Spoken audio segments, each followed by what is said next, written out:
کیسے بہادر تھے. کبھی دیوار ہلتی ہے, کبھی در کانپ جاتا ہے, علی کا نام سن کر اب بھی خیبر کانپ جاتا ہے. پوری زندگی کبھی علی کے سپر کو کوئی گرا نہ سکا, لیکن مرحب نے ایسا وار کیا کہ مولا علی کی سپر گرا دی.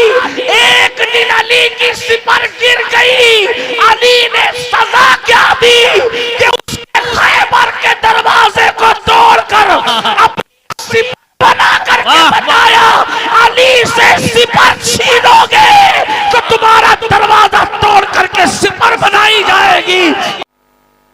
اللہ رب العزت کے ایسے برگزیدہ بندے ہیں کہ جن کے بارے میں ہم آنکھ بن کر کے یہ کہہ سکتے ہیں کہ وہ پیدائشی ولی ہے. اس کی وجہ یہ ہے کہ مجدد میت ماضیہ امام اہل سنت نے حضور غوث پاک کے لیے یوں عرض کیا کہ جو تیرا طفل ہے کامل ہے یا غوث, جو آپ کا بچہ ہے وہ پیدائشی طور پر کامل ہے. اور لوگوں کو کامل ہونے کے لیے پیدا ہونے کے بعد محنت کرنی پڑتی ہے, لیکن غوث پاک کے گھر میں پیدا ہونے والا بچہ پیدائشی کامل ہوتا ہے. اور وہ حضور غوث پاک خانواد اشرفیہ وہ ہے جہاں غوث اعظم اور غوث العالم یہ دونوں سمندر مرج البحرین کے طور پر یکساں ملتے نظر آتے ہیں. اور اشرف الاولیاء اسی مرج البحرین کے در مکنون ہیں جن کو ہم آنکھ بند کر کے کہہ سکتے ہیں کہ وہ پیدائشی ولی ہیں. واہ واہ واہ سبحان اللہ. میں اپنی گفتگو کو اب کسی اور طرف لے جانے کی بجائے حضور غوث العظم دستگیر شیخ عبد القادر جیلانی رضی اللہ تعالیٰ عنہ نے ایک ولی کی 12 صفت کو بیان فرمایا. ولی کون ہوتا ہے, ولی کسے کہتے ہیں؟ بس 10 سے 12 منٹ میں اپنی بات پوری کروں گا. آپ ولی کی پہچان آپ کو مل جائے گی, آسانی کے ساتھ آپ پہچان سکیں گے کہ ولی کس کو کہتے ہیں. سرکار غوث اعظم جو ولایت تقسیم کرتے ہیں, جن کے در سے جن کے گھر سے ولایت تقسیم ہوتی ہے, وہ ارشاد فرماتے ہیں جب تک انسان میں 12 صفات پیدا نہ ہو جائے اس وقت تک وہ اللہ کا ولی نہیں ہو سکتا. نمازی بن جائے, روزے دار بن جائے, ذاکر بن جائے, پہاڑوں میں مجاہدہ کرے, جب تک 12 صفات کا حامل نہیں ہوگا اس وقت تک وہ ولی نہیں ہوگا. آسان 12 صفات سرکار غوث پاک فرماتے ہیں اللہ اپنی 2 صفات کا اس کو مظہر بناتا ہے. وہ اللہ کی 2 صفات کا مظہر ہوتا ہے, وہ رسول اللہ کی 2 صفات کا مظہر ہوتا ہے, وہ صدیق اکبر کی 2 صفات کا مظہر ہوتا ہے, وہ فاروق اعظم کی 2 صفات کا مظہر ہوتا ہے, وہ عثمان غنی کی 2 صفات کا مظہر ہوتا ہے, وہ مولا علی کی 2 صفات کا مظہر ہوتا ہے. غوث پاک نے رسول اللہ کے بعد اور خدا کے بعد چاروں خلفائے راشدین کی صفات کا مظہر اس کو قرار دیا. اس سے پتہ چلا نہ رافضی ولی ہو سکتا ہے نہ ناسبی ولی ہو سکتا ہے. ولایت اگر کہیں ہوگی تو صرف اور صرف پیور اہل سنت و جماعت کے پاس ہوگی. اس لیے کہ ناسبی کے دل میں مولا علی کے لیے محبت نہیں ہے اور رافضی کے دل میں شیخین کے لیے محبت اور الفت نہیں ہے, تو نہ ولایت وہاں نظر آتی ہے نہ ولایت یہاں نظر آتی ہے. اگر ولایت کہیں نظر آتی ہے تو صرف اور صرف اہل سنت و جماعت میں نظر آتی ہے. حضور غوث پاک رضی اللہ تعالیٰ نے ارشاد فرماتے ہیں کہ جو 2 صفات کا مظہر ولی ہوتا ہے وہ اللہ رب العزت کی 2 صفات کا مظہر, ایک تو وہ صفت ستاری کا مظہر ہوتا ہے, وہ صفت غفاری کا مظہر ہوتا ہے. یعنی ولی وہ ہوتا ہے جو لوگوں کے عیب کو بیان نہیں کرتا بلکہ لوگوں کے عیبوں پہ پردے ڈالا کرتا ہے. اللہ رب العزت ستار ہے, جیسے وہ بندوں کے عیبوں پہ پردے ڈالتا ہے, جب وہ کسی کو اپنا دوست بناتا ہے تو صفت ستاری کا اس کو مظہر بنا دیتا ہے. لوگوں کے عیبوں کو بیان نہیں کرتا بلکہ لوگوں کے عیب پہ پردے ڈالا کرتا ہے. اور اس منبر پر ابھی آپ نے اپنی آنکھوں سے دیکھا کہ اللہ اکبر اپنے مرید کو منع کیا گیا, اور جب انہوں نے توجہ نہ کی تو جھڑکی دے کر کے بتایا گیا کہ اللہ نہیں اٹھائے جاتے بلکہ پردے ڈالے جاتے. نعرہ تکبیر، ہاتھوں کو اٹھا کر کے نعرہ رسالت، نعرہ حیدری. سبحان اللہ سبحان اللہ. ارے جب تاج الاولیاء کی پردہ پوشی کا یہ عالم ہے تو اشرف الاولیاء کی پردہ پوشی کا عالم کیا ہے؟ واہ واہ واہ واہ واہ واہ واہ واہ. سبحان اللہ سبحان اللہ. صفت ستاری کا مظہر ہوتا ہے. پھر فرمایا وہ صفت غفاری کا مظہر ہوتا ہے، یعنی وہ لوگوں کو معاف کرتا ہے. اپنی ذات کے لیے وہ لوگوں سے لڑائی جھگڑا نہیں کرتا، اس لیے کہ ذات کے لیے لڑنا یہ کتوں کا کام ہوتا ہے، ذات کے لیے لڑنا یہ اللہ والوں کا کام نہیں ہوتا. وہ صفت غفاری کا مظہر ہوتا ہے. اس آئینے میں اگر آپ حضور اشرف الاولیاء کی زندگی کو دیکھیں، میں نے تو ان کو نہیں دیکھا، میں نے پر پہنچا ہوں. جنہوں نے دیکھا ہے وہ گواہی دیں گے، شہادت دیں گے کہ ان لوگوں نے، حضور اشرف الاولیاء نے اپنی ذات کے گستاخوں کو ہمیشہ معاف کیا اور اس دن کو یاد دلایا جو فتح مکہ کا دن تھا، لا تثریب علیکم اليوم. اور یہاں تو چشتیت ہے اور خاص طور پر یہاں چشتیت اور قادریت کا بھی سنگم ہے. چشتیت اس اعتبار سے ہے کہ مخدوم اشرف جہانگیر سمنانی جیسا سلسلہ چشتیہ کا وہ عظیم نمائندہ جس نے سلسلہ چشتیت کو بام عروج تک پہنچایا، اور اسی لیے تو ان کے مرشد کو ان پہ ناز تھا. مرشد اپنے بیٹے کو خدمت سونپتے ہیں کہ تمہیں جنگل سے لکڑیاں لانے جانا ہوگا، اور سارے خلفاء اور مریدین کو ذمہ داریاں سونپتے ہیں.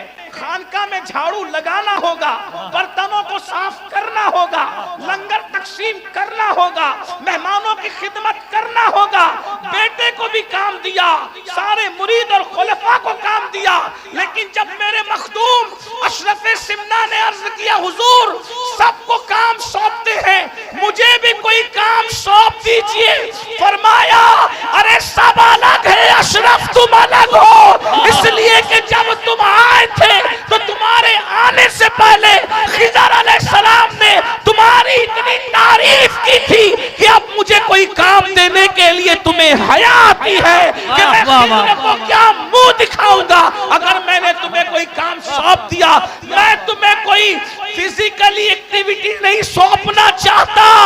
اگر تم کچھ کرنا ہی چاہتے ہو تو ذکر اذکار کے ذریعے سے منزلوں کو طے کرتا ہے. نعرہ تکبیر، نعرہ رسالت، فیضان مخدوم اشرف، فیضان مخدوم العالم. اس کا مرشد جس کو ذمہ داری اور خدمت دینے اور خدمت لینے کے لیے حیا کرے وہ اشرف سمنا ہے، وہ ہمارے مخدوم ہے. بہرحال تو چشتیت تو اس اعتبار سے کہ مخدوم صاحب چشتی ہیں، اور قادریت اس اعتبار سے کہ سیدنا عبدالرزاق نور العین کی اولاد ہے. تو یہاں چشتیت اور قادریت ایک ساتھ جمع ہوتی، یہ بھی مراج البحرین ہے الحمدللہ تعالی. تو چشتیت اور قادریت جو جمع کرنے کی بات کر رہا ہوں تو یہ کہ یہاں ہائے ہائے ہائے کیا بات، اشرفی صحبہ شراب سنجری، سبحان اللہ.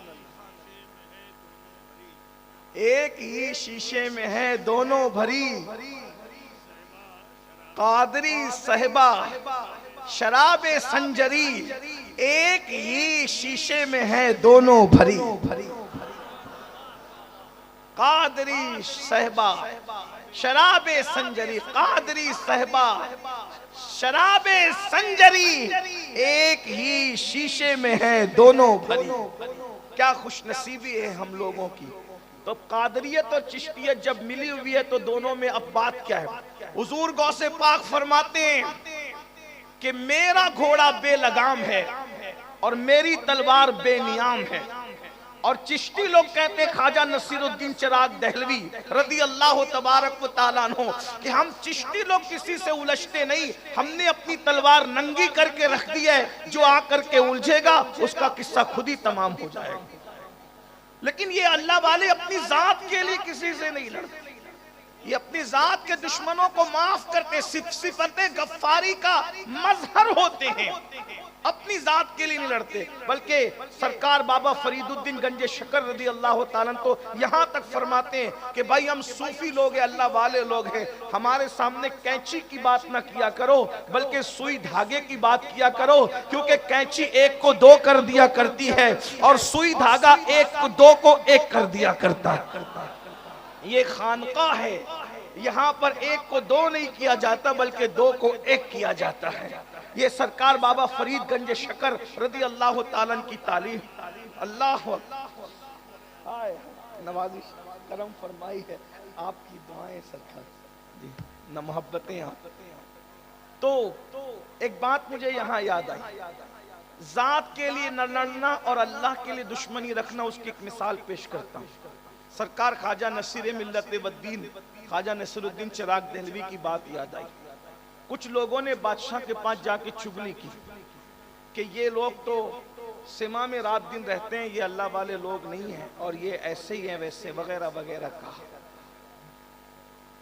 بادشاہ نے کہا ٹھیک ہے، ہم ان کو اپنا نوکر بنائیں گے اور ان سے اپنی خدمت لیں گے۔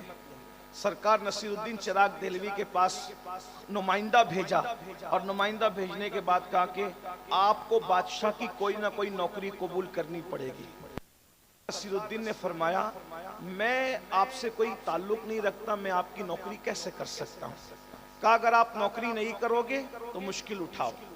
کہا میں ہر مشکل اٹھاؤں گا۔ سیرت نگار لکھتے ہیں یہ سینے کی جو ہڈی ہوتی ہے، ان دونوں ہڈیوں میں سوراخ کر کے خواجہ نصیر الدین چراغ دہلوی کو لٹکا دیا گیا کہ آپ نوکری کریں۔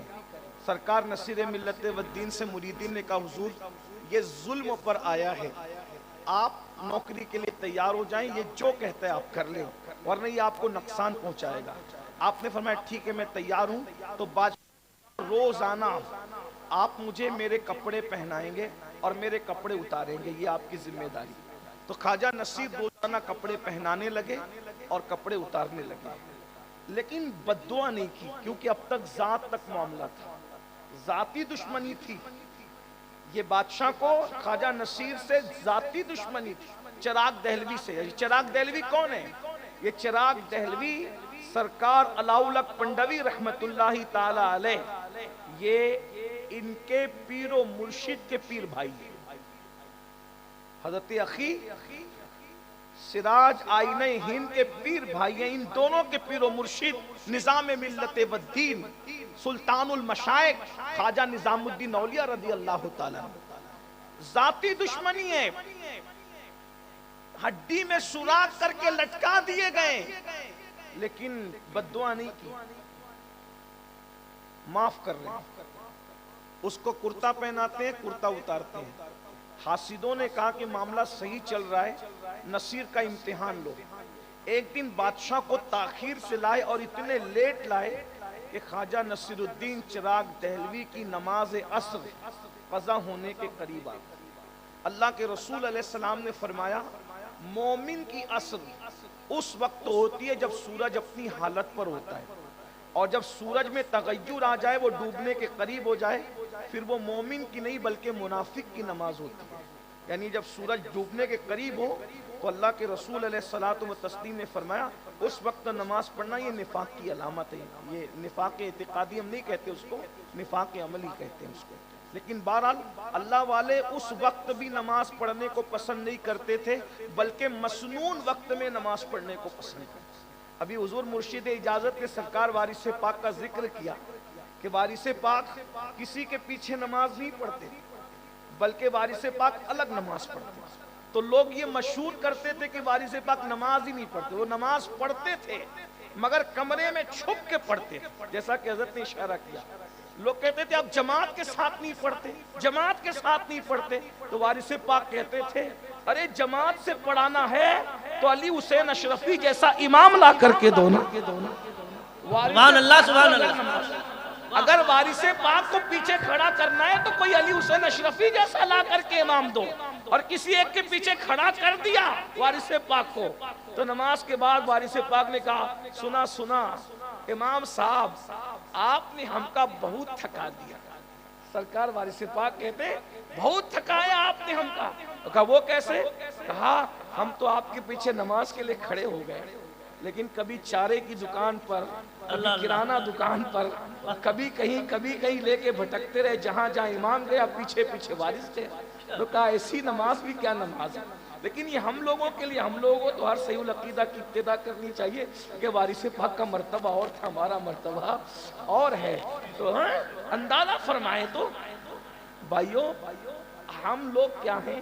کسی نے حجاج سے کہا او حجاج تو بھی ہمارا امام، اور ابو بکر بھی قوم کے امام تھے، تو کتنا بدماش ہے، وہ کتنے اچھے تھے. حجاج تو حجاج تھا، بدماش تھا، لیکن حاضر جواب تھا. اس نے کہا تم ابو ہریرہ بن جاؤ، میں بھی ابو بکر صدیق جیسا بن جاؤں. جب تم ابو ہریرہ نہیں بن سکتے تو تمہیں ابو بکر صدیق جیسا امام کیسے مل سکتا ہے؟ بس میں یہی آپ سے کہنا چاہتا ہوں، جب ہم وارث پاک نہیں بن سکتے تو ہمیں بھی علی حسین اشرفی میاں جیسا امام نہیں مل سکتا. سود کھاتے رہو گے، حرام کھاتے رہو گے، عورتوں پہ بدنظری کرتے رہو گے، اسی طریقے سے اپنی بیٹیوں کو بازار اور ولیموں میں بے پردہ گھماتے رہو گے، اور پھر سوچو کہ ہمیں بھی اعلیٰ حضرت اشرفی میاں جیسا امام مل جائے.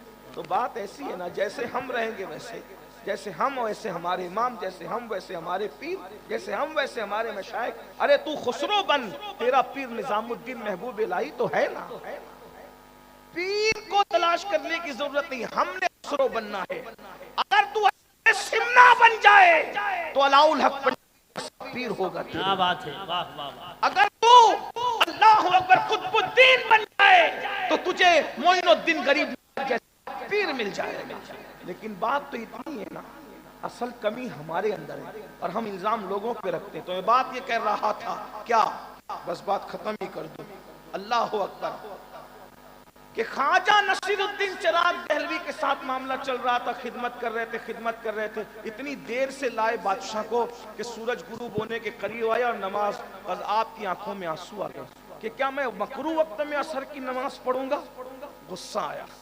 اب تک ذاتی دشمنی تھی، نصیر الدین نے ہر تکلیف جھیلی، تکلیف برداشت کی، لیکن جب دین پر بات آئی، نماز ترک ہونے کی بات آئی، نماز قضا ہونے کی بات آئی، مکروہ وقت میں نماز پڑھنے کی بات آئی، بات کرتا تو پہنایا اور پہناتے ہوئے آنکھ میں آنسو لے کر باندھتے ہوئے کہا باندھے تیر کھولے غسال. یہ ولی کی زبان ہے، یہ ولی کی زبان ہے. گفتے اللہ بود گرچہ از حلقوم عبداللہ بود.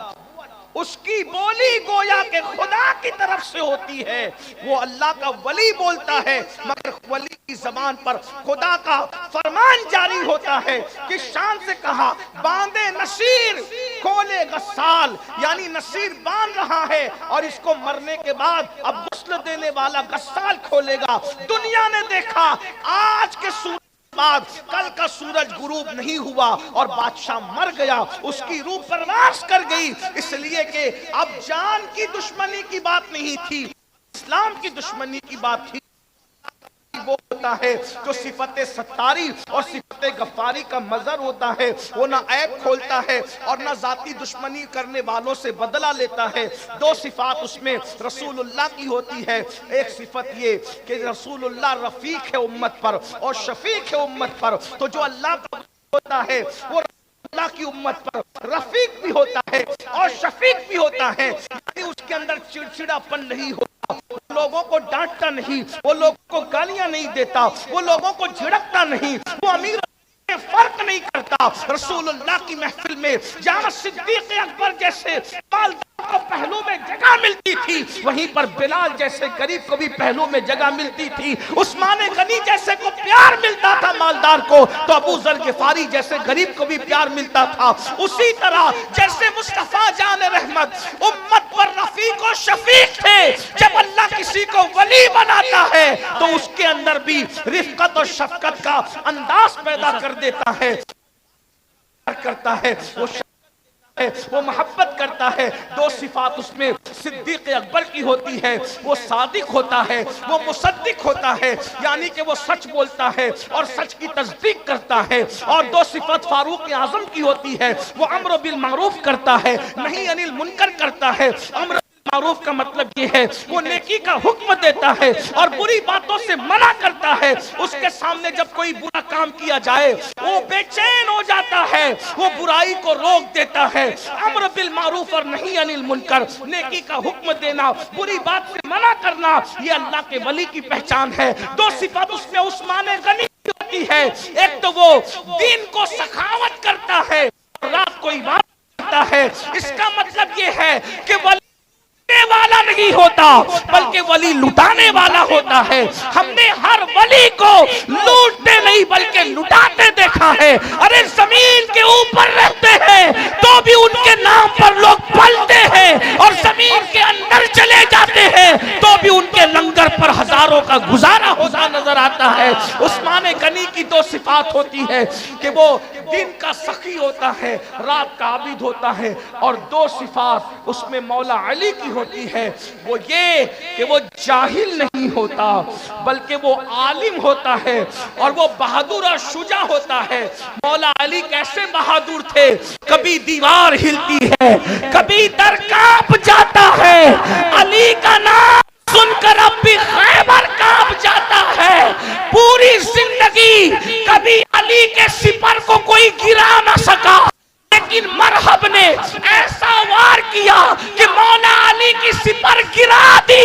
ایک دن علی کی سپر گر گئی، علی نے سزا کیا دی کہ اس نے خیبر کے دروازے کو توڑ کر اپنی سپر بنا کر کے بتایا، علی سے سپر چھینو گے تو تمہارا دروازہ توڑ کر کے سپر بنائی جائے گی۔ اور اس کے بعد جب اکھاڑ کر کے پھینک دیا، 70 لوگ مل کر بھی اٹھا نہ سکتے۔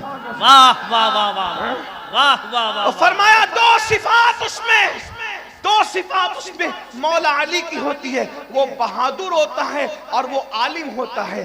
اب یہ 12 صفات اگر آپ کو کسی میں دیکھنا ہے تو دماغ کے دریچوں کو کھول کر ماضی کے جھروکے میں جھانک کر دیکھو تو آپ کو اشرف الاولیاء کی تصویر ابھرتی ہوئی نظر آئے گی۔